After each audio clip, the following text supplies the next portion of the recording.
सोचिए आप अपने शहर में हैं, आसमान से अचानक एक तेज रोशनी चमकती है।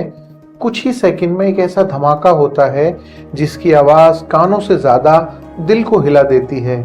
और देखते ही देखते इमारतें, सड़कें, गाड़ियां, पेड़ पौधे सब कुछ राख में बदल जाता है। लेकिन यही कहानी खत्म नहीं होती।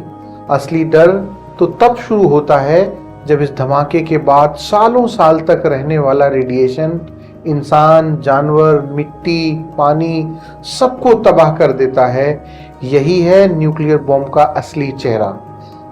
नमस्कार, आदाब, सत श्री अकाल और जय हिंद दोस्तों। मैं अहमद मिनी टाइम्स में आप सबका स्वागत करता हूं। तो आज हम बात करेंगे न्यूक्लियर बॉम्ब की। तो अब सवाल ये उठता है कि आखिर इस विनाशकारी हथियार को बनाने में कितना खर्च आता है? क्या कोई भी देश इसे बना सकता है या फिर ये सिर्फ कुछ गिने चुने ताकतवर देशों के पास ही रह सकता है? आज की इस वीडियो में हम यही जानेंगे, एक न्यूक्लियर बम और एक हाइड्रोजन बम बनाने में असली लागत कितनी होती है।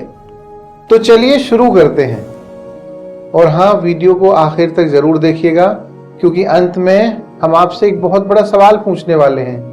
दोस्तों, न्यूक्लियर बम सिर्फ एक हथियार नहीं है, ये विज्ञान, इंजीनियरिंग, राजनीति और कूटनीति का एक ऐसा मिश्रण है जिसे बनाने के लिए सिर्फ पैसा ही नहीं बल्कि सालों की रिसर्च और अत्याधुनिक तकनीक की जरूरत होती है। इसे बनाना जितना मुश्किल है उतना ही महंगा भी है। अमेरिका, रूस, चीन, भारत जैसे कुछ ही देश हैं जिन्होंने इसे बनाने में सफलता पाई है। और इतिहास गवाह है, सबसे पहले 1940 के दशक में द्वितीय विश्व युद्ध के दौरान अमेरिका ने मैनहट्टन प्रोजेक्ट के तहत पहला परमाणु बम बनाया था। उसके बाद सोवियत यूनियन, ब्रिटेन, फ्रांस, चीन और धीरे धीरे कुछ और देशों ने भी ये तकनीक विकसित कर ली। आज दुनिया में सिर्फ 9 देशों के पास न्यूक्लियर हथियार हैं। अब बात करते हैं कि न्यूक्लियर बम बनता कैसे है। दरअसल इसके 2 मुख्य प्रकार होते हैं। एक होता है यूरेनियम आधारित बम, दूसरा होता है प्लूटोनियम आधारित बम। यूरेनियम 235 एक बेहद खास पदार्थ है जिसे फिसाइल मटेरियल कहा जाता है। इसका मतलब यह है कि जब इसे एक निश्चित मात्रा यानी क्रिटिकल मास तक दबाया जाता है तो ये एक चेन रिएक्शन शुरू कर देता है जो बेहद शक्तिशाली विस्फोट का कारण बनता है। लेकिन इसे प्राकृतिक यूरेनियम से अलग करना बहुत मुश्किल और महंगा काम है। इसके लिए गैस सेंट्रीफ्यूज जैसी जटिल मशीनों का इस्तेमाल होता है जिसमें सालों की मेहनत और अरबों रुपए का खर्च आता है। दूसरी तरफ प्लूटोनियम 239 होता है जो परमाणु रिएक्टरों में यूरेनियम 238 पर न्यूट्रॉन बमबारी करके कृत्रिम रूप से बनाया जाता है। प्लूटोनियम वाले बम ज्यादा जटिल होते हैं लेकिन थोड़ी सी मात्रा में भी बेहद शक्तिशाली धमाका कर सकते हैं। तो लागत कहां जाती है? एक न्यूक्लियर बम बनाने में कई बड़े खर्चे होते हैं, जैसे कि सालों की scientific research, radio active material का उत्पादन, एडवांस लेबोरेटरीज और टेस्ट साइट्स का निर्माण, हजारों लोगों की सुरक्षा व्यवस्था। और हाँ, इसमें सिर्फ 1-2 साइंटिस्ट नहीं होते, दुनिया के टॉप क्लास साइंटिस्ट, इंजीनियर और टेक्नीशियन मिलकर इस प्रोजेक्ट पर काम करते हैं और उनकी सैलरी और रिसोर्सेज पर अरबों खरबों रुपए खर्च होते हैं। फिर आते हैं टेस्टिंग के खर्चों पर। अंडरग्राउंड टेस्ट, कंप्यूटर सिमुलेशन और लेबोरेटरी एनालिसिस, इसमें से हर एक टेस्ट की लागत हजारों करोड़ रुपए में हो सकती है। इसके अलावा सीक्रेट लेबोरेटरीज और अंडरग्राउंड फैसिलिटीज बनानी पड़ती हैं ताकि दुनिया से इस प्रोजेक्ट को छुपाया जा सके।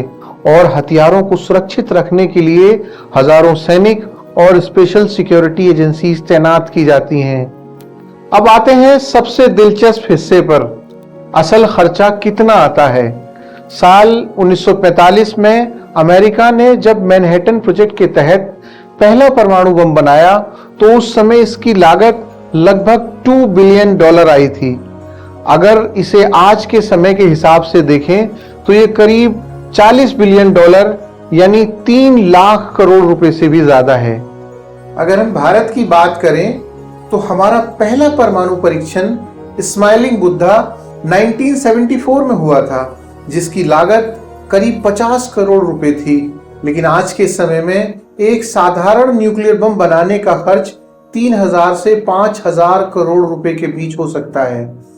जहां तक हाइड्रोजन बम की बात है, तो ये तकनीक में भी और ताकत में भी परमाणु बम से कहीं आगे है। इसे बनाने के लिए 40,000 करोड़ रुपए या उससे भी अधिक का खर्च आ सकता है।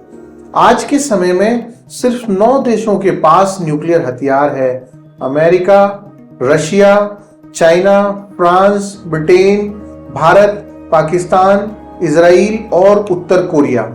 और ये कोई संयोग नहीं है, इन हथियारों को बनाना इतना महंगा और जटिल है कि छोटे मोटे देशों के लिए तो ये लगभग असंभव सी बात है। दोस्तों, अगर हम एक आंकड़े से समझें तो आज के समय में एक आधुनिक परमाणु बम की कीमत 3000 करोड़ से लेकर 40,000 करोड़ रुपए तक हो सकती है। यानी ये दुनिया के सबसे महंगे हथियारों में से एक है। अब सोचिए, इतना पैसा, इतनी मेहनत, इतनी तकनीक और आखिर में इसका इस्तेमाल सिर्फ विनाश के लिए। पर यह सच में इंसानियत के लिए फायदेमंद है या फिर ये दुनिया के लिए सबसे बड़ा खतरा है?